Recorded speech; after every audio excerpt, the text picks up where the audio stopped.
Hey everybody, welcome to the show, Around the Nation, right here, 218 Nation. I'm your host, Jeff Waldorf. With me today, contributor Ron Placone. Welcome. Welcome, Ron. Welcome, everyone, to the show. Got a fantastic show for you guys today. How you doing, man? Good, buddy. How are you? Doing pretty good. It's a Tuesday. It's a lot of news, a lot of stuff to cover. So we're going to have a lot of fun. And hey, look at that. News. My box got a little bit bigger in a day. Okay.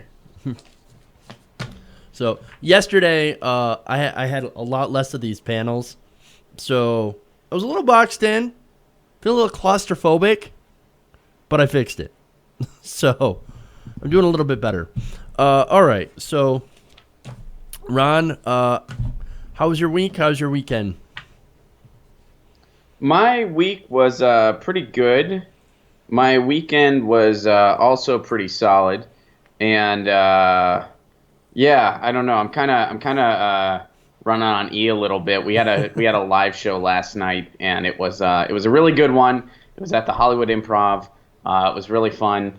Dave Anthony was there. Graham Elwood was there. Of course, Jimmy Dore was there. Yeah, man, I'm kind of I don't know what I didn't Recovery do mode, anything man. intoxicating, so it's just a post-show hangover. But but yeah, I'm feeling it. And I'm in my new I still live in the same place, but I switched rooms. Oh, So I'm in a different room now. I don't know if you can tell, but I am yeah, in a yeah, different room. yeah. I can tell. I can tell. So I'm doing the best setup. That's my closet behind me. Um, so So we're so known for I high don't know. production value here. Yeah, whatever. It's a Skype show. You do it from your place. You do what you can, right? You do what you can. Mm-hmm. So, yeah, so I had a pretty good weekend. Also fairly busy putting this together and doing that kind of stuff. So, always making improvements to my studio space anyway. Um, and that's pretty much it. I mean, I don't do a whole lot other than work and stuff. So, I do it, guys. I do it for you guys. So, thank you to everybody watching at home. Thanks to the patrons, of course, for helping me actually be able to afford this stuff. Because without you, I wouldn't have it. So, thank you. Let's do a breakdown of the show today. So, we have one of your favorite people. We're going to talk about Joe Manchin. Mm. Yeah, lovely, huh? We have him on the Paris climate deal. We have Trump trying to privatize the FAA. That's lovely. Katrina Vanden Heuvel. Do you see that story yet, Ron? I think you're actually going to like what she has to say a lot. I do not. Yeah. I think you'll enjoy this. I certainly did. And then we have a Flint official fired for saying some very derogatory things about African American minorities. And then remember that 8th grader story where they all didn't want to take a picture with Paul Ryan? Mm-hmm. We have an update. Ooh. Breaking news, right? We're all sorts of updates and doing some great, fantastic, hard-hitting work here around the nation. So, no, it's a good story. I think you'll enjoy it. All right, we'll start out with Joe. We'll start out with Joe Manchin. Now, corporate Democrat Senator Joe Manchin, he loves coal. Are you surprised by this? Of course he loves coal. He loves the coal industry. That's who he gets paid for. And that's actually something he and Trump have in common. Now, another thing they tend to share is their fondness for the Paris Climate Agreement. In a statement supporting Donald Trump's decision to move us out of the climate deal, he said this, quote, "While I believe that the United States and the world should continue to pursue a cleaner energy future, I do not believe the Paris Agreement ensures a balance between our environment and the economy." Now, the Hill also reports that Manchin advocated finding a deal that would protect the nation's consumers as well as energy-producing states like West Virginia. Now, we know that as not really protecting his state, but protecting his donors. I mean, this guy is in favor of blowing up the majestic mountains in his state in order to get to the coal and poisoning the rivers. So, not really looking out for his state, but sure he's looking out for his donors in the coal industry. Now, the senator who was up for re-election in 2018, hey, we already have a challenger to him, by the way, Paula Jean Swearengin. So, Mm-hmm. Yeah, and Paula Jean's great, first of Yeah, all. yeah, Paula Jean is very much an environmentalist, and she very much harps on that as one of the issues she's passionate about. I mean, West Virginia, and you can find the footage on MSNBC. I mean, even a corporate media outlet, there's town hall footage of moms in West Virginia crying because of the stuff in the water that their children have been exposed to, because they have what's the removal process called? I'm like having a brain fart to what it's called right now. But they do the mountaintop removal right. for coal, and they still do a lot of that stuff in West Virginia, and it's having serious environmental effects. And a lot of West Virginia is very poor. The Right. economy in that state is not great.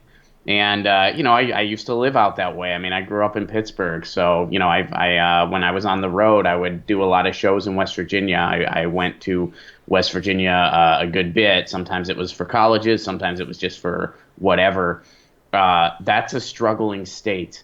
Oh Um, yeah, absolutely. and I mean, it was to the point where, like, and I don't want to like go off on a thing about how West Virginia is struggling, but one of the rooms that I used to do in West Virginia, you would always try to get booked there towards the beginning of the month.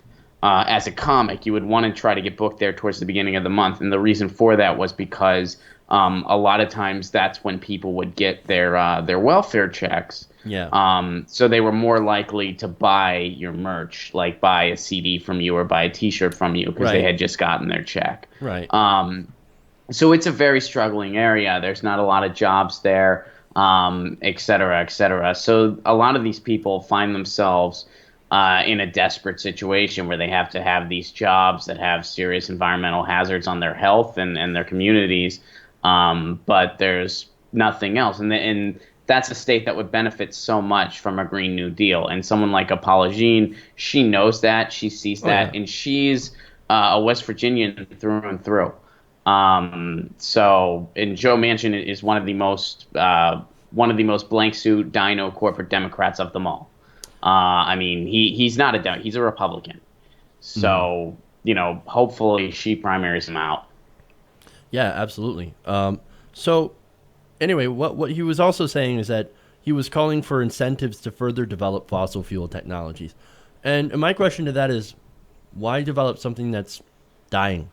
It's a dying industry. Coal is a dying industry. In fact, right now there are far more workers in solar energy, just solar energy, than all of fossil fuels combined. This is according to the Department of Energy's 2016 numbers. There are only about 86,000 Americans working in coal. Let me show you a graph here that I have. This is how many people working in the different energy sectors in the nation.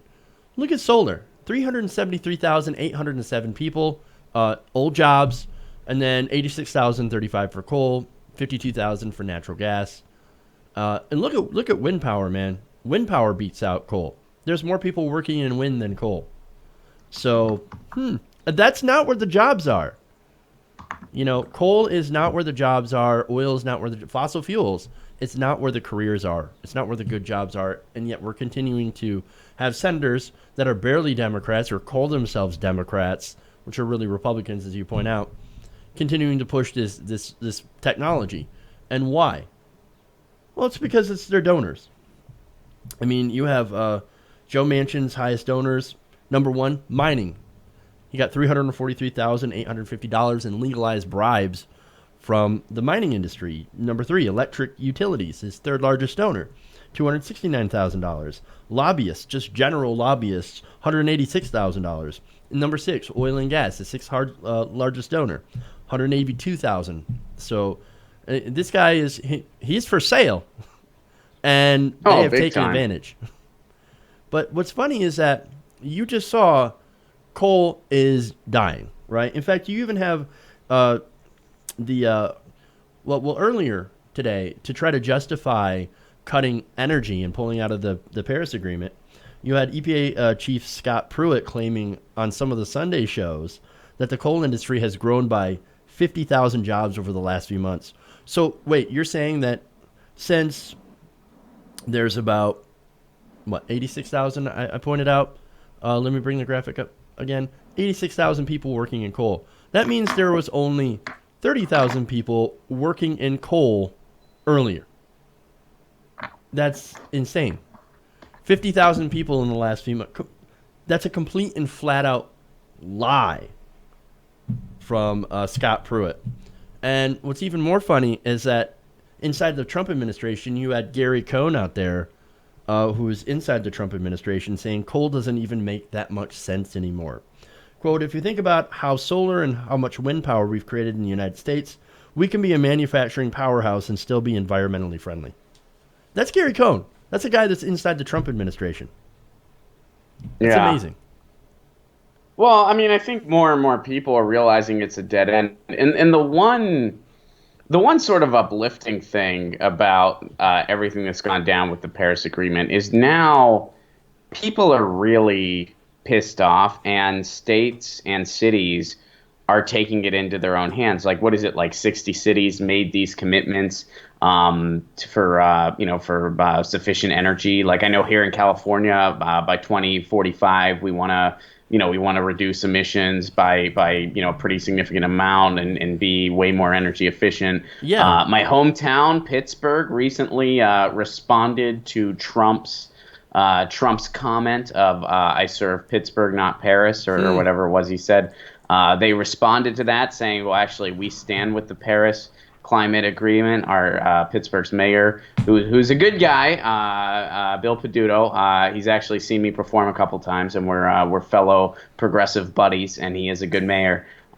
So they made some good efforts, and other cities are now standing up. So on a micro level, here in the States, we're still gonna hopefully be doing our part. Yeah. So that's the one cool thing about all this, because I have a feeling, if it wasn't for the disaster that is Donald Trump, we wouldn't be as adamant. It would kind of be creeping along with more of the same, where there would be more fracking and nobody would want to focus on it.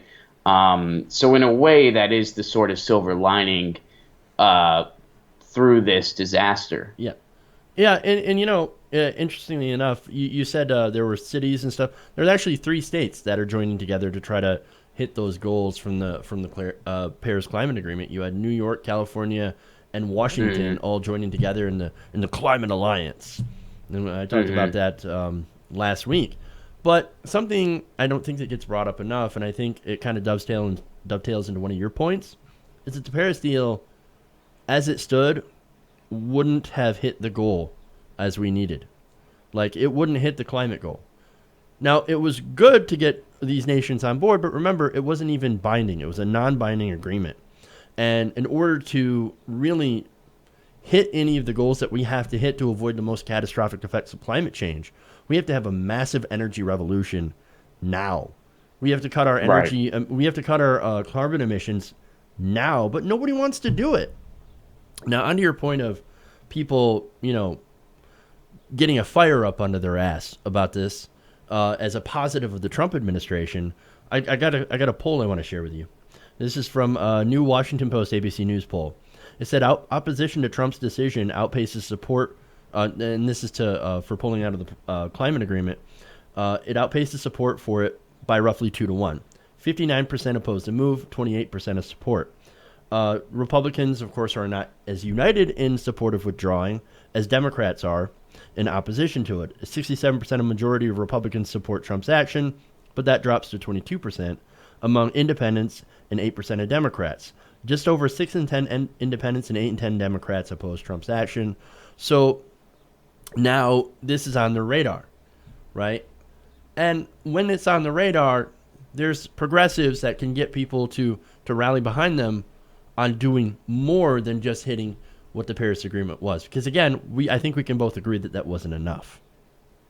Yeah, I mean, it wasn't enough, but I think that, I mean, it still doesn't justify bailing out of it. I mean, especially since Donald Trump's absolutely. reasons I'm for not making bailing that out. argument. Right. I know you're not, but just to clarify, especially since we all know Donald Trump's reasons for bailing out are Sure. not because this doesn't go far enough. His reasons for bailing out, I mean, first of all, it's the people that are influencing him, Right. and second of all, it's because he is the adult epitome of I'm going to take my ball and go home. This was nobody was nice to him on the world stage. Macron didn't want to shake his hand. He was rude to Germany and that other prime minister that he shoved. From Montenegro. So yeah, right, Montenegro. So this is a guy that is literally an adult version of, well, I'll show you. I'm gonna take my ball and go home. He's an adult only due to the fact that he spent 70 years on this planet. Certainly Yeah, not mentally. yeah, but that ball, by the So way, that ball that he's taking home, that's the globe. Because we're exactly. I think we're the biggest or second biggest. I'm not sure which because I read conflicting reports. We're the biggest polluter in the world. Hmm. So we kind of have a responsibility not to take the ball and throw it in a volcano. Which is essentially what Right. we're doing. Yeah. I mean, so, like, a lot of times when people are about, well, it doesn't go far enough, that is true. But keep in mind, I mean, that's something that sometimes the right wing tries to say, or they try to. It's like, Oh no, yeah, let's focus on the fact that this was a terrible move by his part, and hopefully there will be a response to that's going to be a huge increase in environmental stewardship because we're very far behind right now, and we're incredibly. pretty much at the point of crisis. Yeah, and it's because we're the only nation that has a major political party that doesn't believe in science. And I know science is not something you can believe in, but they don't accept reality. They don't accept facts. And what's is interesting is that more of their voters than ever before know that climate change has actually happened, but the party, they're not doing anything about it. And a lot of the voters think that even though, yeah, we know, yeah, sure, we believe in climate change, we know it's happening, but we don't think it's going to affect us. There was that same poll where a lot of people answered across the nation, yeah, I believe in climate change. I don't think it's going to personally affect me. So, sucks for you, but I'm going to be okay. It's that Hmm. mentality. The thing is, though, we all share the same climate. We're not going to be okay. We're all screwed, and this 4 years of Donald Trump is not going to help a damn thing. But I guess, going to the fact that there is a silver lining in this, people are fired up now. So maybe we can actually get Yeah. something done. We can transform our energy system away from fossil fuels into the 21st century with renewable energy sources. And it's my hope that we can actually do that in the coming years after Trump. And, and like you point out, Jeff, I mean, public consensus is very much getting there. Even just in the fact that, we used to say like people don't believe in climate change, which, as we've pointed out on this show, as I've pointed out, that's not something you can or can't believe Right. in. You can't just be, well, I don't believe in it. Well, you can believe or not believe in a God. You can't believe or not believe in science. You just accept it or you don't accept it because it's evidence based. So we don't say that anymore, though. Even in like the corporate media, they now call these people climate change deniers, climate Mm-hmm. change denialism, because you're just denying it. And in the case of Republicans and some Democrats, Mm-hmm. more Democrats than there should be, their job relies on them to not accept it.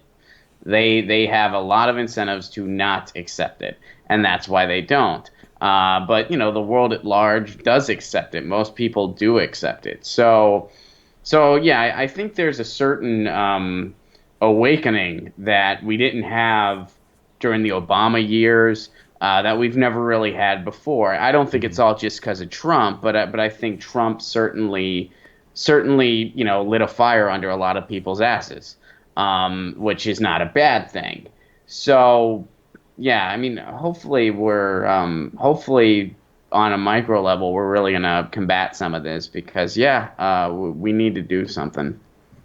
We need to do something, and we need to do it fast. Okay, let's move on. Let's talk about privatization. Speaking of Trump, Now, President Trump is kicking off what he calls Infrastructure Week by putting forward his new plan to dismantle the country's infrastructure and sell it off to private corporations. Hey, it's Infrastructure Week. Why not sell off our infrastructure? That's the plan. Now, this is according to an article in The Atlantic. President on Monday chose to kick off the week by championing the privatization of the nation's air traffic control system. Because that's the thing that you want in the hands of private corporations. During the speech touting this, Trump had said, quote, "We're proposing reduced wait times, increased route efficiency, and far fewer delays.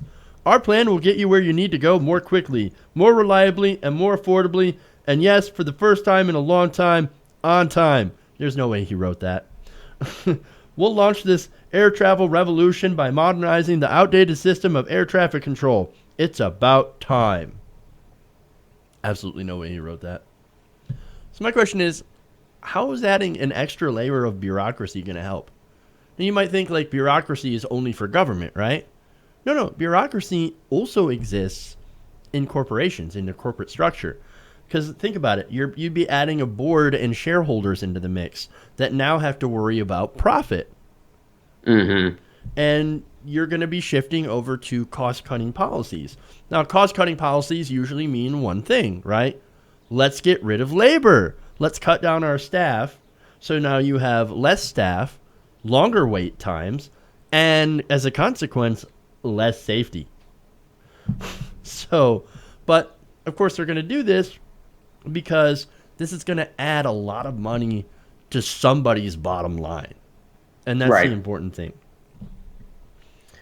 Yeah, the more, like, the older I get, and just the more I experience the world, I've come to the conclusion, I used to try to be diplomatic about it all, but I've come to the conclusion now that corporate structures are just inherently predatory. They just are. There's no, I mean, we love to tie it up and put a bow on it in this country. But at the end of the day, that's what they are. They exist for the sole purpose of making money at whatever costs. They do not pay their fair share as far as what they impact. They don't pay their fair share as far as giving employees a living wage in most cases because their model is inherently predatory. Well, yeah, Um, I mean, corporations they're machines, they're made up fictions with the sole purpose of extracting as much profit from wherever they can get it, from the people, obviously, as they can. And so, yeah, mhm. your basis is correct. Their whole basis of existence is more profit at any cost. That's why we have this novel idea of putting a governmental body in charge of regulating said corporations so they can extract their profit, but they have rules so that when they do extract their profit, they do so by hurting the least amount of people possible. And yet in this Mhm. country, we have seemed to have forgotten that. And we're just like, but no, unbridled capitalism will take care of itself. And look, to be fair, I'm going to have several people screaming out in the comment section, but we've never had unbridled pure capitalism before. That's because that system is impossible. It always turns into an oligarchy, and it always turns into a monopoly. Mhm. Which is, I mean, oligarchy is really close to what we have now. I, Right. I, I mean, and we pretty much have a straight up plutocracy where the wealthy control everything. I mean, on paper, it doesn't read that way, but in reality, that's what we have. Yeah. And yeah, I mean, I just, people talk about corporate accountability and this and that. And the reality of the situation is, I think it's just straight up non-existent. And it's just, like they're just inherently predatory operations. So whenever you hear about corporate accountability or corporate civility, am I saying that every single corporation in the United States only does bad? No, I'm not saying that. There's some things that Starbucks does that are some positive things. There's some people that have some good intentions, but as a whole, it's a predatory model. It's a destructive model, and it's just it just it does more damage than good to a society.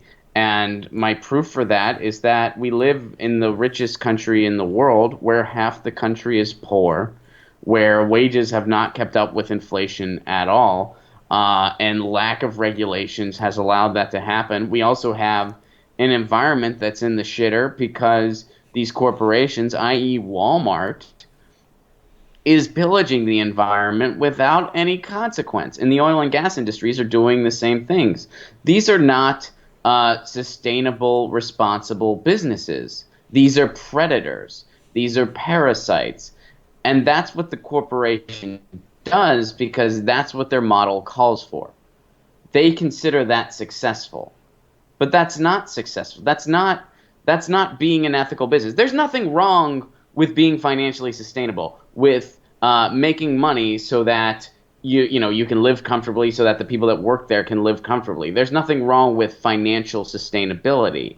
However, you don't do it at the cost of an environment. You don't do it at the cost of people's well-being that work for you and give you honest work and deserve a fair wage.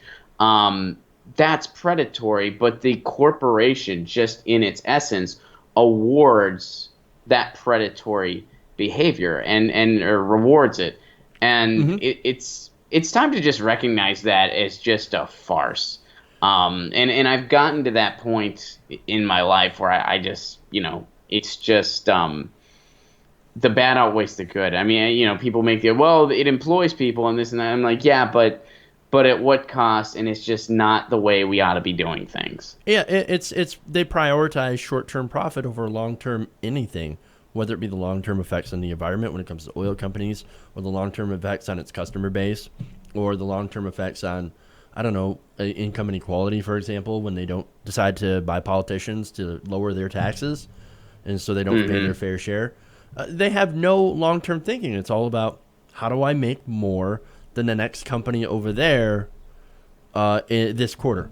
How much more can Well, I extract in the it's short not only term? that, it's the fact that they have no sense of stewardship to the But world they're around them. machines. They're They'll not use real. government roads. They'll take advantage of cheap shipping costs via the postal service. Whatever the government service will be, and then they don't pay their fair share for those services. They're not really participating in the Chamber of Commerce. They just aren't. And I think it's something that contemporary America passively accepts, and they're going to still passively accept for a long, long time. But you know, recognizing the system as little but toxic is, a first step in maybe combating some of that. Yeah, and look, speaking of accepting or not accepting in this case, the article notes that skeptics of this proposal say that the key to reducing delays and increasing efficiency is not a, a bureaucratic overhaul, but the full implementation known as Next Gen that will shift all air traffic control to a satellite GPS system. Now, that of course costs money. And it is a public investment that will actually make things better. But instead of doing this public investment into into this infrastructure that will actually do all the things that Donald Trump says he wants the private industry to do, Republicans are instead saying, get rid of it, privatize it, we can do a better job. Really, where's that money going to come from? I'm pretty sure you're going to get tax breaks and B, subsidies. You're going to get tax money because the trough is open. And Donald Trump has opened the trough for you, and like pigs, they're all going to eat at it. Every single corporation that can take advantage of this stuff.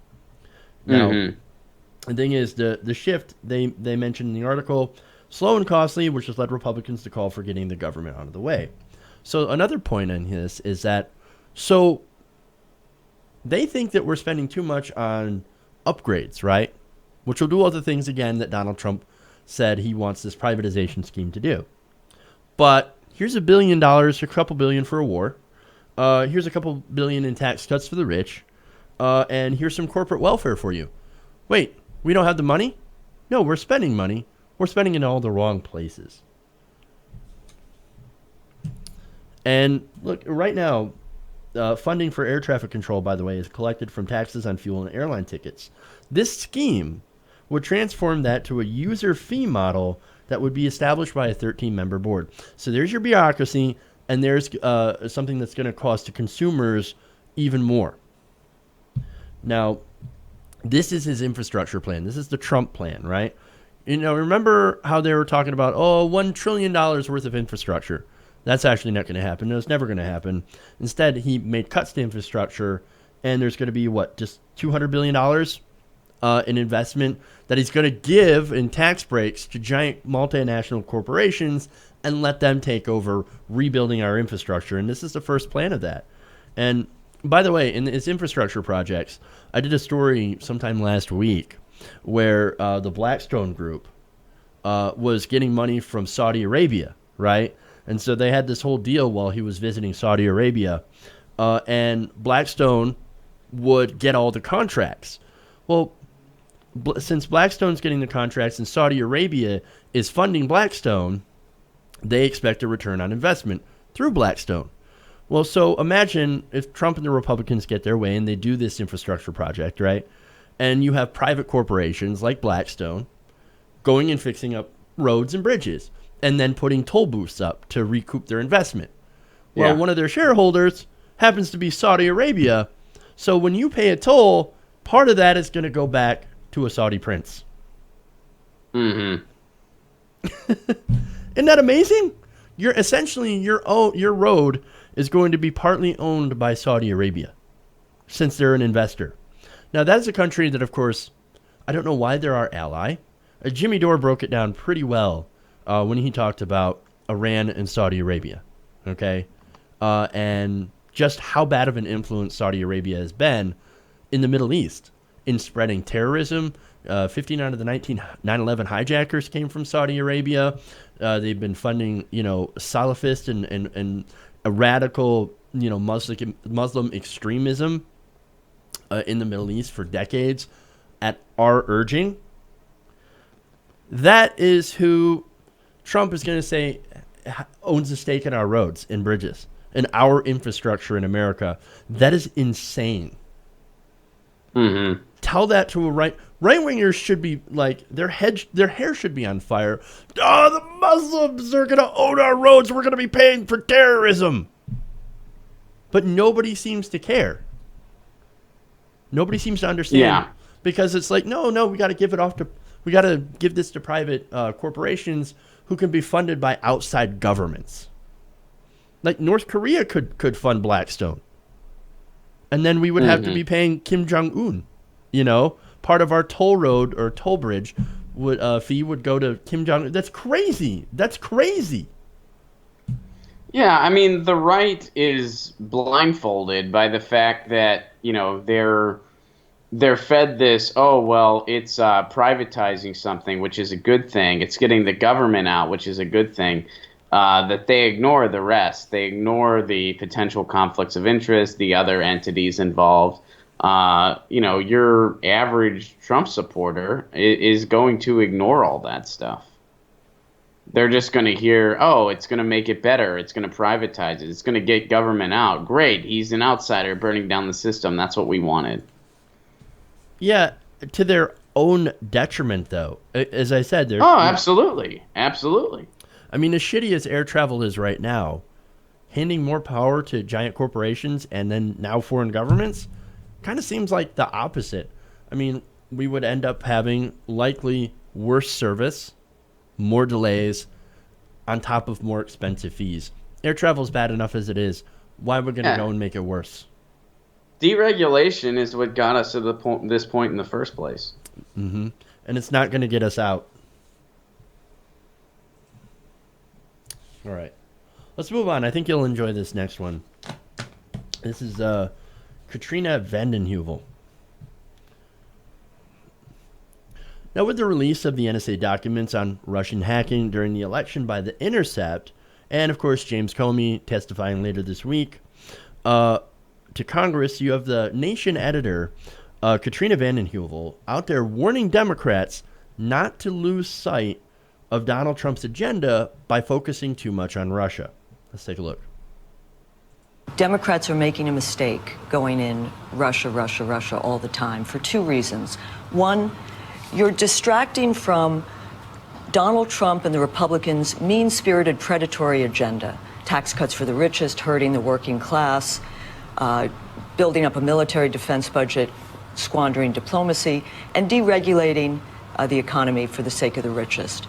I think Democrats have to have a bold, inclusive, populist agenda, get it out into the country, fight on healthcare, fight on jobs, fight on a different engagement with the world, and make sure that the climate issue is understood to be about economics, but shafting working people. So don't let this overtake Don't let this overtake it. And I think that is about a party that needs to be one of proposition, not simply opposition. Resistance is not enough. Building political power will demand something. How about Resistance is not enough. I like that.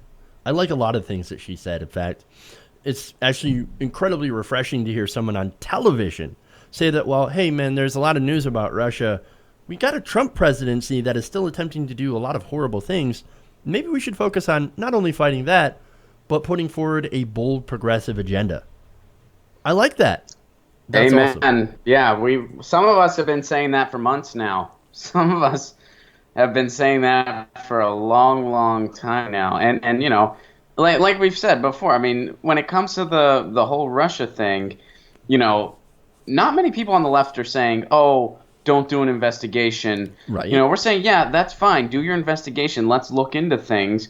However, recognize a few things here. First of all, there's a difference between reasons for speculation and evidence. Those are two different things. Right now, we have reason for speculation, absolutely. We don't really have any evidence yet. That's what we're still waiting on. So in the meantime, this shouldn't take up 53% plus of a general news cycle. It just shouldn't, because you're over-speculating. And you have other things that you need to be focusing on, like Donald Trump has a bill out there that would completely gut unions forever with right to work going federally. Yep. The environment's going to continue to get worse. The AHCA is out there. Student loan debt is still out of control, and it's probably going to get worse if there's anything proposed by this administration. There's a bill out there that would end the separation between church and state, would completely end it. It's already in a shitty place to begin with. It would end it entirely. So there's some causes for concern out there that are very significant, and, you know, horrible policy happens when people are not paying attention and or apathetic. So this over-amplification of the Russia thing is not good. Furthermore, I think there's a lot of people involved with this on the defense side of the coin, on the whole, like, yeah, we're going to sniff these people out, rah, rah, rah, that do not have an altruistic agenda.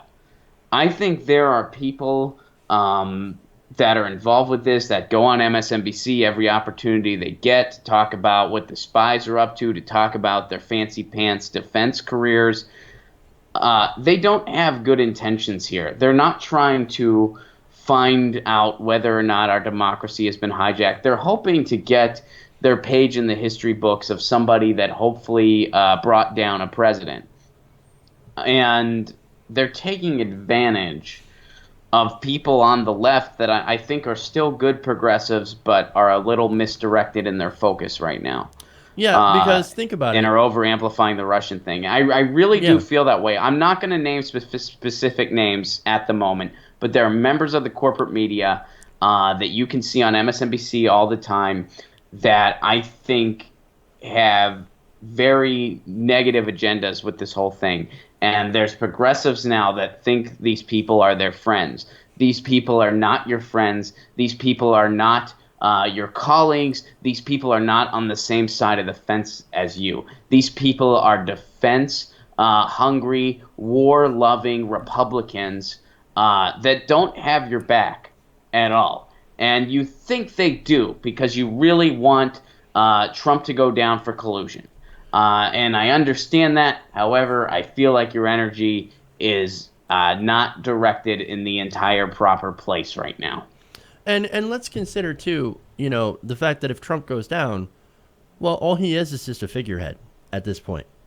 I mean, like, think about it. Like, the agenda that you spouted off earlier, right? The stuff that they're doing, that's not Donald Trump's agenda. Donald Trump doesn't have an agenda. He's basically there so he can be winning. That's all he cares about. It doesn't care about policy. I mean, what they're doing right now, the stuff that you laid out, this is the far right, Paul Ryan, Mike Pence agenda of privatization, cutting benefits, throwing out red meat to their base. I mean, this agenda essentially creates more conditions for another person like Donald Trump to win more elections. With all the focus on Russia right now, which I agree we should be investigating this more, we lose sight of a lot of the other stories. I mean, we talked about privatizing the FAA, or the fact that under Donald Trump, we've killed nearly 1,500 civilians in Iraq and Syria in 1 month. Just a month, we've killed over 1,500 civilians. Or that Donald Trump doesn't even acknowledge Pride Month right now, and he's been working to put a bill out that would basically, the religious freedom stuff, that would have essentially allowed discrimination based on religious freedom all across the country. So, between the both of us, we've, counted off a whole bunch of different terrible policy ideas and bills that they're putting out. And the Democrats right now, all they're just doing is they're screaming Russia, Russia, Russia. And that's what we're saying, hey, you shouldn't do. Like, hey, there are other things that are happening besides Russia. And I've been trying to cover all those other things and avoid covering Russia too much, right? So that's why you don't hear me talking about all the different stuff that's happening in the Russian investigation all that much, because I realize that there are other things that are happening in this country. And yeah, if I wanted to get a whole bunch of views, if I wanted to do all that stuff, I would be covering Russia, Russia, Russia nonstop, because there seems to be an appetite for it. But there are other things that are happening in the country, and these things are important to talk about.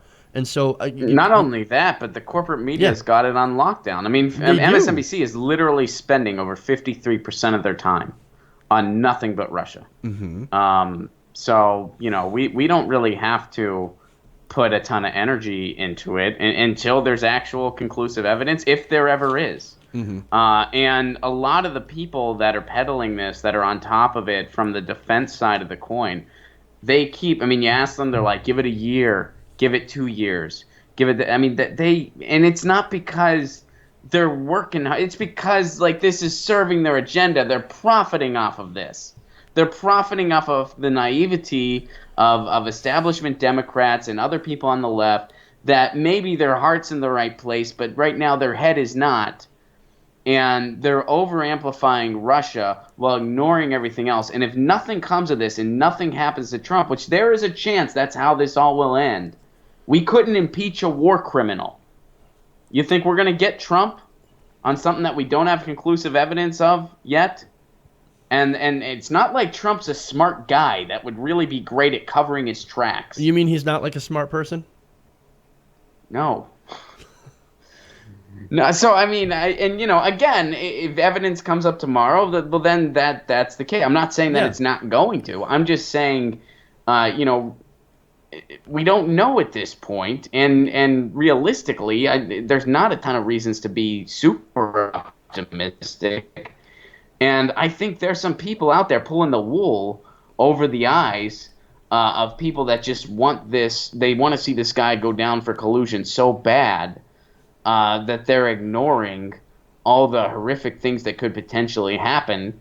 And they think some people are on their side that really aren't. Yeah. And I think this is the Iraq War all over again. It really is. And I do want to say, and I hope it ends a little better, but I don't, I got my hesitancies, Jeff.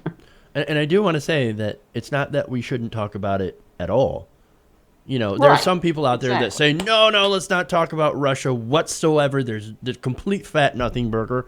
No, there's some interesting coincidences, but at the same time, maybe instead of just focusing on it, like you said, 53% of MSNBC's programming is Russia. How about instead of doing that, we take Katrina vanden Heuvel's device and actually, instead of just resisting, offer a counterbalance, offer a counter narrative. For example, we don't like that Donald Trump is trying to privatize the FAA. Let's actually put more funding into it. Or, we don't like that they're talking about cutting Social Security. Let's talk about expanding it. We don't like the AHCA. How about we instead put forward Medicare for all? Here's what we want to do instead. Offer a progressive vision. And I haven't seen a whole lot of that coming from the Democrats, but I have seen it come from Bernie Sanders, and I have seen it come from some other Democrats as well. So, but this shouldn't be a hard thing to do. But again, there's so much, I guess, so much money in talking about Russia right now, and of course the donors to the Democrats also don't want to focus on policy. They want to focus on scandal of the day, which of course isn't hard when you have somebody with, the mental capacity of Donald Trump, who, it has the mental capacity of a piece of driftwood, running the country and tweeting out stupid things every day and then doing stupid things and getting caught up with Russia. And, they don't want to focus on the policy, though. Right. Yeah. Like you said, Jeff, and to sum it up, the corporate media is not irresponsible for talking about Russia. They're irresponsible for over-amplifying it. Right. As are, those in charge and those in politics, and, of course, those that are just doing nothing but profiteering off of this. And those people are out there, and I have a feeling they're eventually going to be exposed. So, and again, there's reason for speculation and there's evidence. Until you have the latter, it shouldn't be the only story of the day. There you go. I think that's fair. All right, so let's do a couple more stories. One real quick for Flint. Now, as the Flint water crisis continues to unfold, which has, by the way, destroyed thousands of lives, including the lives of some children, some of those involved continue to blame the residents of Flint for their own plight. Now, I have here Truth Against the Machine. This is the outlet started by Jordan Chariton and the Young Turks. Recently posted audio of a man named Phil Stair, the now former sales manager for the publicly funded Genesee County Land Bank. Now, he was caught on tape saying some pretty terrible, vile, racist things about the residents affected by the water crisis. Let's take a listen. Well, Flint has the same problems as Detroit. Fucking niggers don't pay their bills. Believe me, I deal with them. Is the east side the bad side? Yeah. Didn't Jackie say, was it the south side or north side? Well, I call the south side where we were. Mm-hmm. That's the new east side because we torn most of it down. And all them derelict motherfuckers have moved down to the south side. They're destroying that.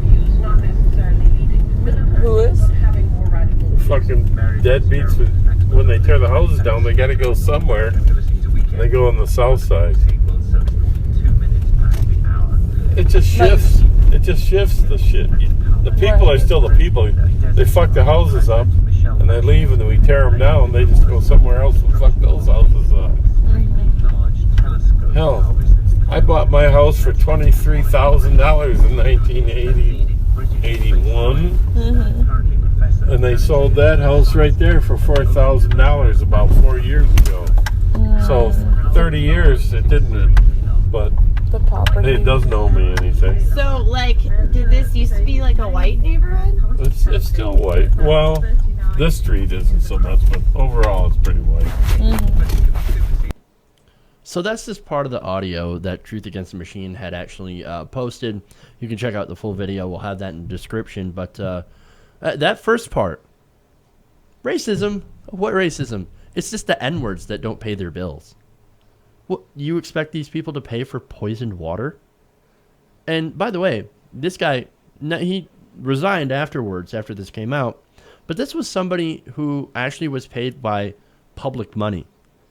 So that came from the residents of Flint and Detroit that paid their taxes into this guy's paycheck.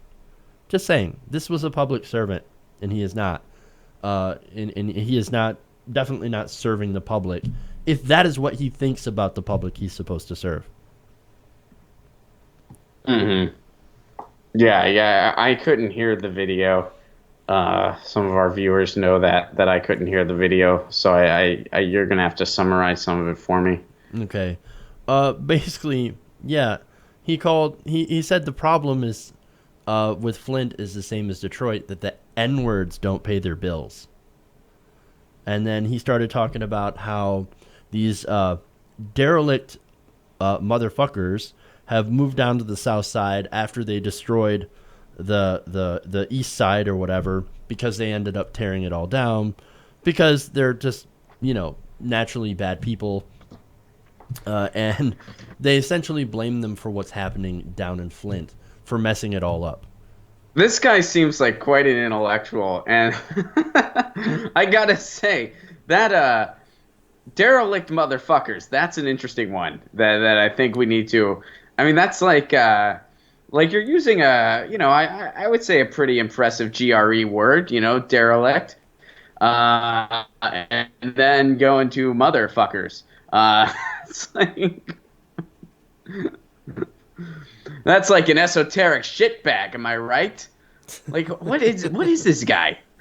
Like, this guy was somebody who was supposed to work. He was working for the city, man. He was the sales manager for a publicly funded Genesee County land bank. So he had a position of authority. He had a position there for the state. So he was getting public money. Now, this another example, and I think there's been plenty so far, of a city official saying racist things about black people, blaming them for the problems in Flint and Detroit. And unfortunately for him, that's not what the investigations found. They found that state officials bear the blame for what happened in Flint, as well as institutional racism that played a huge factor in this. And look, Flint also, he wants to talk about those N-words not paying their bills, and that's the problem. Well, you know that Flint had the highest water bills in the nation. And while they were shutting off water for the residents, you had businesses that owed a lot of their water bills being able to skate by and not having to pay it. So all of that gets burdened onto the regular person who's just trying to have water. And now they're being, of course, charged for poison water, and they're refusing to pay that. This is a national disgrace, and it's a product of course, corrupt officials. Now, I have some more information here. This is Carly Hammond, who reported this for Truth Against the Machine. She said the water crisis was more of a city government recklessly placing bets with other people's money kind of thing, and then price gouging its residents when they lost a bet, than N-words that don't pay their bills kind of thing. Now, let me explain that. Now, it turns out that one of the reasons that they have the most expensive water bills in the nation was because the water company actually was invested in it. This all goes back to 2008. So let me have Jacobin explain. They write that while increasingly deregulated banks were aggressively marketing adjustable rate subprime mortgages to working class African Americans in Detroit, they were also selling risky financial instruments to the city government. In 2005, during this Wild West period for predatory lenders, Detroit entered into a $1.4 billion deal with UBS, AG, and Merrill Lynch Capital Services, later acquired by Bank of America. The deal included two layers of speculative financial instruments. One of them was an interest rate swap to fund the Detroit Water and Sewerage Department. So you got to understand, that's the main water service in Detroit that made the decision to Flint. Well, they didn't make the decision. The emergency manager made the decision, but they made the deal with these banks to do the interest swap, right? Now, that deal constituted a bet that interest rates would rise. After interest rates plummeted as a result of the financial crash, the Detroit Water and Sewage Department, because of this deal, was forced to pay $537 million in swap termination payments to the banks. That is why their rates are the highest in the country, because 40% of the revenue from the DWSD ends up going to servicing those banks. Mm-hmm. That's amazing. It's debt services, man. And it all has to do with this predatory swap deal. So you have deregulation and financial bullshit that happens to be at fault. Not the residents, not, in his words, the F and N words that didn't pay their bills. So maybe, I don't know, before you decide to be a racist piece of shit, maybe learn some facts about what actually happened. Blame the system. Yeah. Well, this goes into the other very significant lesson that not many people are learning as of recent, but it's very applicable. Whenever you have a crisis like this, if you're punching down, you're wrong. You're just going to be wrong 100% of the time. I mean, forget the part that, yeah, he's a racist shitbag too. Like that just adds insult to injury. But even if he just would have blamed the residents and not been, a racist dick about it, you're still wrong. You're still wrong. Still wrong. Still 100% wrong. And furthermore, I want to just add a quick side note here, Jeff, to before we end. You mentioned Truth Against the Machine. Getting it back to the media, kudos to Jordan Sheraton and other folks like him that are actually going to these places. Jordan Sheraton went to Flint. He went to Standing Rock. He went to the town in Indiana that was dealing with a water crisis. And if it wasn't for some reporters doing that, especially when stuff was starting out with Dapple and so forth, so many of us wouldn't have had a clue what the fuck was going on. Because investigative journalism is dying. And in the corporate media, it's almost essentially dead at this point. And there are some local outlets that still do investigative journalism, but you don't really find that all that much on CNN or not at all on MSNBC. They don't do investigative reporting anymore, as far as I know. So, yeah, no, all credit to investigative reporters for getting this story, and especially Truth Against the Machine for doing this. So, and finding out that this guy, because after this came out, guys like, oh shit, that's on tape, time to resign. So maybe they can actually get somebody in there who isn't an asshole and is actually going to be fair towards the residents of Flint. Because, again, these people are paying for poisoned water, and they should not have to pay for that because it's the city's fuck up. I mean, if ISIS went and poisoned people in Detroit, we would be calling for, I think, people's heads. We'd be bombing another additional 3 or 4 countries at least at this point. And yet when our corporations do it, or when our elected officials do the same thing, we just blame the victims. And that's what's disgusting about the way that our country is right now, especially when it comes to racism, because that played a huge factor in this entire thing, too. We don't care about the citizens of Detroit. They're those people anyway. They mess up everything that they touch, and all they are is just lazy welfare, bums anyway, so we don't care if we actually give them good water. It wasn't about saving money. It was just bullshit. And people are suffering out there. And there's a lot of people, especially in the party, a Republican Party, which unfortunately has a stranglehold here in Michigan, that just don't care about anybody's lives, but especially black lives. You got time for one more? If it's a quick one. I don't know if it's a quick one. It's that 8th grader story, too. A little update. Isn't that just a follow-up? Sort of a follow-up, but it's also an op-ed that one of the girls wrote. Okay, all try right. to get through it. Let's try to do it quick. All right. Now,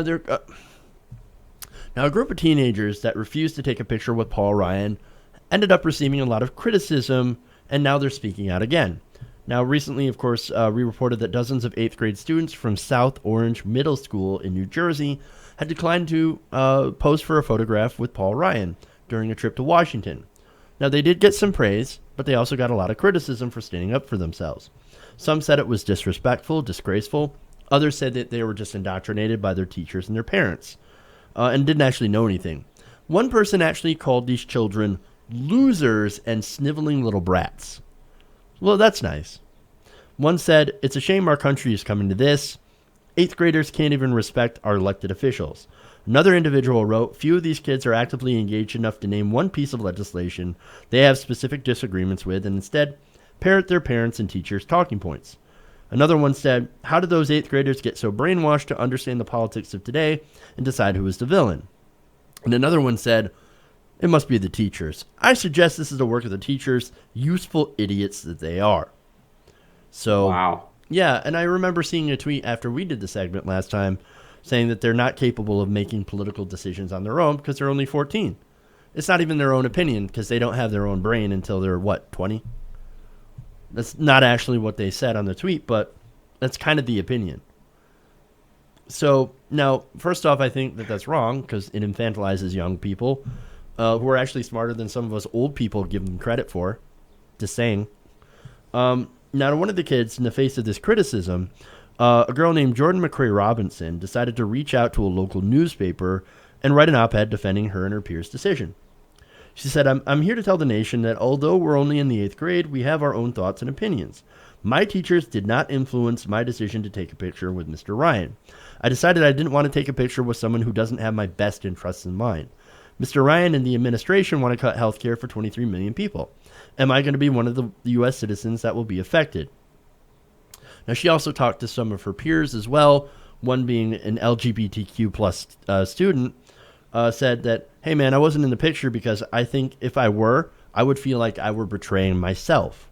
You had Tristan Reynolds, who actually was in the picture, who was African-American, saying, hey, I thought it'd be cool to be in the picture, but not because of his views, it's because he's actually in a powerful position. But I understand that people would take that picture out of context and think that we're supporting him when actually we don't support him at all. Another student said, I was in the picture because he's third in line to be president. He's a powerful man, and even though I don't support him, we were under the impression that we would actually get to talk to him afterwards. But instead of doing that, he just got in his car once the pictures were done and left, which is kind of a dick move. Hey, kids, photo op time. Oh, photo op's over. Time to go. I got to go beg some wealthy donors. Yeah, spoiler alert, Paul Ryan's kind of a dick. Yeah, kind of a dick. It's not... No, he is. I mean, it's Paul Ryan. You can go there with Paul Ryan. He's a dick. I mean, I don't care. You can post that on Twitter. Ron Placone said Paul Ryan's a dick. Yeah, he did. I did. And I'd do it again. There's video and I'd do it to his face if given the opportunity. I mean, I wouldn't be... I would just be like, yeah, you're a dick. And that'd be it. But anyway... yeah, I applaud these kids, but I mean, I kind of see, like, if I was ever a parent, I would not impose politics on them at a super young age. I would rather, try to let them come to it on their own. Sure. So, I mean, and I saw things like where parents were saying, yeah, I was telling my 5-year-old how evil Donald Trump is, and I'm like, really? That's you want to do that to a 5-year-old? Yeah. So that's a little I young. kind of see some of the principles that these people are bringing up. Sure, but at 14, but there's a different right. Exactly. When you're 14, you're cognizant of a lot of things that would turn you off to a Paul Ryan. First of all, we live in a more diverse country. Or at least diversity is more celebrated on the surface than it was, even like 10, 15 years ago, or when you and I were in grade school, Jeff, whatever. Yeah. So a lot of kids, they have Muslim friends. They know they're Muslim friends. So they're going to be turned off to Donald Trump. A lot of kids have, especially here in California, we've heard... There's a lot of kids that are saying, yeah, I don't support Donald Trump because he wants a lot of my friends to not be in this country anymore, or he wants me to not be in this country anymore. Right. They recognize stuff like that. And this generation, even despite what has happened recently with the Trump administration, there's still a lot of young people. They only know a black president. Not only a black president, but a black president that was very popular for 8 years. They don't understand racism the way prior generations have. Is racism still alive and well? Yes, of course. Sadly, it is. Sadly. And, I don't know if it's ever going to be a problem that we don't deal with. But we've come a long way. We've come a long way, comparatively speaking. So it's very practical to say, yeah, a 14-year-old is going to be turned off to a Paul Ryan or a Donald Trump. Right. And with good reasons. And when you and I were 14, Jeff, I don't think there was a lot of that stuff on the surface the way it is with true. this administration. Even let me just add too, before you go on, the younger people have the access to the internet. They have access to as much information as they could ever want or need. And so it's right at your fingertips. When I was growing up, we just barely had dial-up. So it was one of those things where now there's so much information out there about political stuff, especially in how polarized this country is now, when it comes to politics, I mean, it's in essentially everything. It's in comedy. It's in, television shows. It's in movies. It's all this stuff. So you can't really get away from the politics. So people they're gonna notice things. It's much easier to get information now than it was back then. Let me give you a couple more quotes for her. She said, "I, for one, think it's ridiculous for adults to shame kids for being politically aware and not being afraid to express ourselves. I think it's not only rude, but ignorant to tell a 14-year-old that they're not entitled to an opinion because kids have no experience in the real world. So who should care about what they think or say?" She goes on to respond to that and saying, "Excuse me, if I'm not in the real world, where am I? I have the same right to express myself as everyone else in this country. Why shouldn't I be able to show how I feel about what the current administration is doing?" She said, "If I was 32 years old and decided not to take a picture, this wouldn't be news. Nobody would criticize me because of my age. So what gives adults the right to do so now?" She said, "I respect my elders and Mr. Ryan, but I will not take a picture with someone who stands behind a president who wants to ban Muslims from the country. Why should Muslims or anyone else be banned because of the president's lack of understanding and compassion for people who aren't white, male, and Christian? I respect views and opinions that differ from mine, and I expect the same when it comes to my opinion. I will not tolerate my peers and I being shamed for voicing our opinions. My generation is the future. I will be working and living in a society created by today's decisions, so why shouldn't I be able to speak my truth?" I mean, that was a very beautifully written op-ed. I don't know what the author has against 32-year-olds, though. I'm 33. I'm 32. So why the hate? that No, I'm just kidding. Okay. No, that was you're that grounded. Was a beautifully written piece. no, it was an excellent op-ed. It's very well written. Yeah, very, very excellent well written. job. And some people are going to say too, well, she was helped by an adult. It had to have been the teachers. They can't give people credit at all. Even if they're young people, they don't get any credit. Look, I remember being 14 and having I had my own thoughts, right? And yeah, some of them were wrong, but I had my own thoughts. And I remember thinking, why the fuck does nobody take me seriously? I'm actually thinking about these important, heavy things.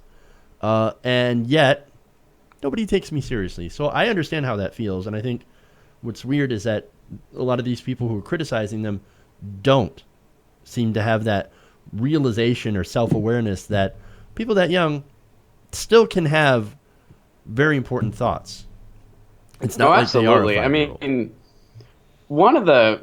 I don't get to perform at colleges as often as I used to because I'm more based like I have to be in LA more often now, which is fine. But I've always been really inspired by the younger generation. I think this generation coming up is very engaged. I think they're very intelligent. They're very intuitive. I think that we're going to see a huge influx of a rise in political interest, which is a great thing.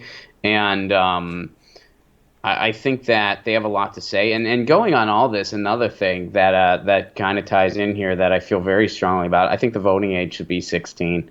I think if you can drive a car, you should be able to cast a ballot, and you shouldn't have to wait until they can send you off to war to get killed to be able to vote. I do think the voting age should be lowered to 16. And I'm basing this off of the fact that I've went to, when I go to colleges, I'm billed as a political event.